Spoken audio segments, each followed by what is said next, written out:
Some of you might want to, as you're watching this film, go out and get yourself a little bit of a sledgehammer. You're going to need it. This film might put you into a little bit of a stupor. Now, I've shown some films to people that turned them into zombies and they went on rampages.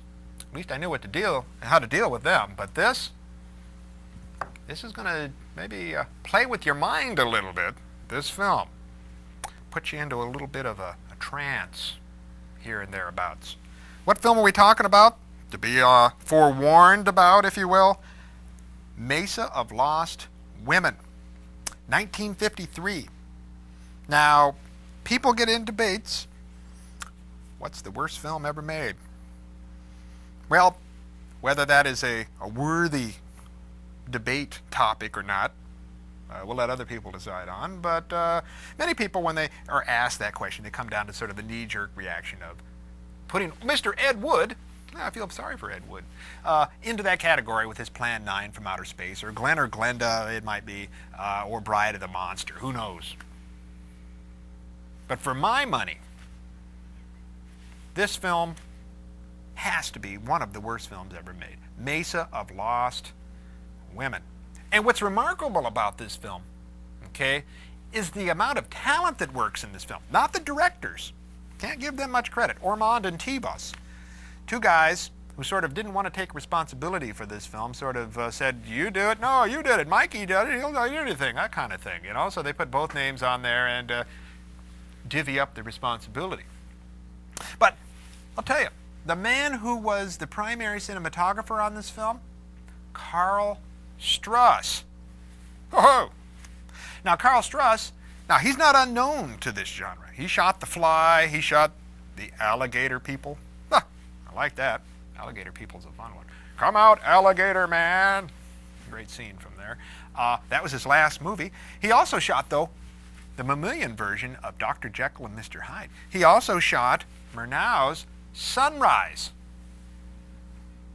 It's kind of fun to see the way that some of this talent works out. Works on some of the great films of all time, and he ends up over here. Likewise, he shot The Great Dictator and Limelight for Sir Charlie Chaplin. Ba-doo. Weird, huh? Works on some of the greatest films of all time, and then what is he doing? Mesa of Lost Women? Speaks a little bit with the studio system going down. Some of these cameramen sort of had to go out and make a living working and finding stuff. Where they could find a living, they did it. That's something to admire.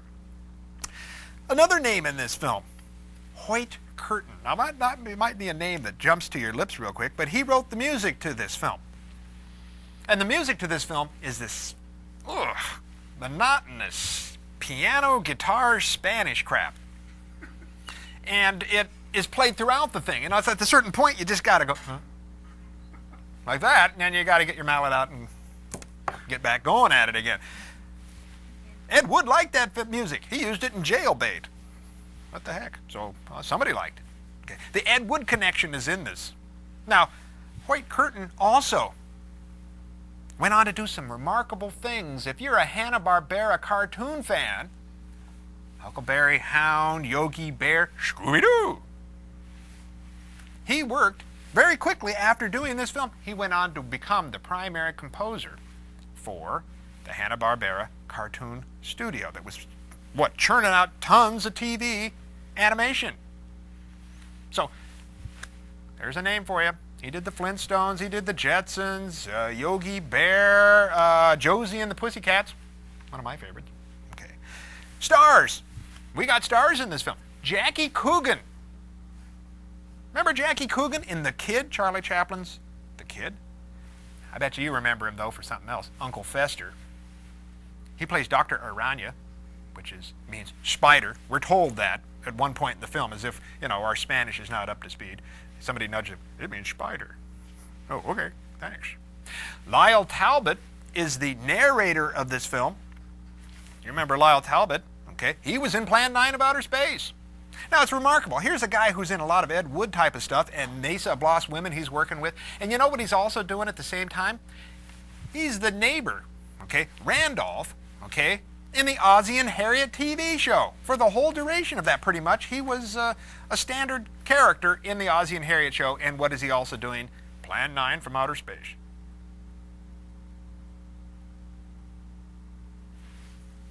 Beep. Gotta get back out of it. It's just remarkable. This film just boggles my mind. Well, I know we're running a little long on this one. When I watched this film, I was dumbfounded. But at the same time, when I started looking at the background of who worked on this film, I was dumbfounded even more. You might want to get your tape recorders out and tape this. At least tape the music. Be great for dates. Well, have fun with this. Email me if you have a mind to. You might want to shoot me what you think is the worst film ever made. I'm going out on a limb on this one. Mesa of Lost Women. Maybe I'm not going too far out on a limb. Roll 'em, Smokey.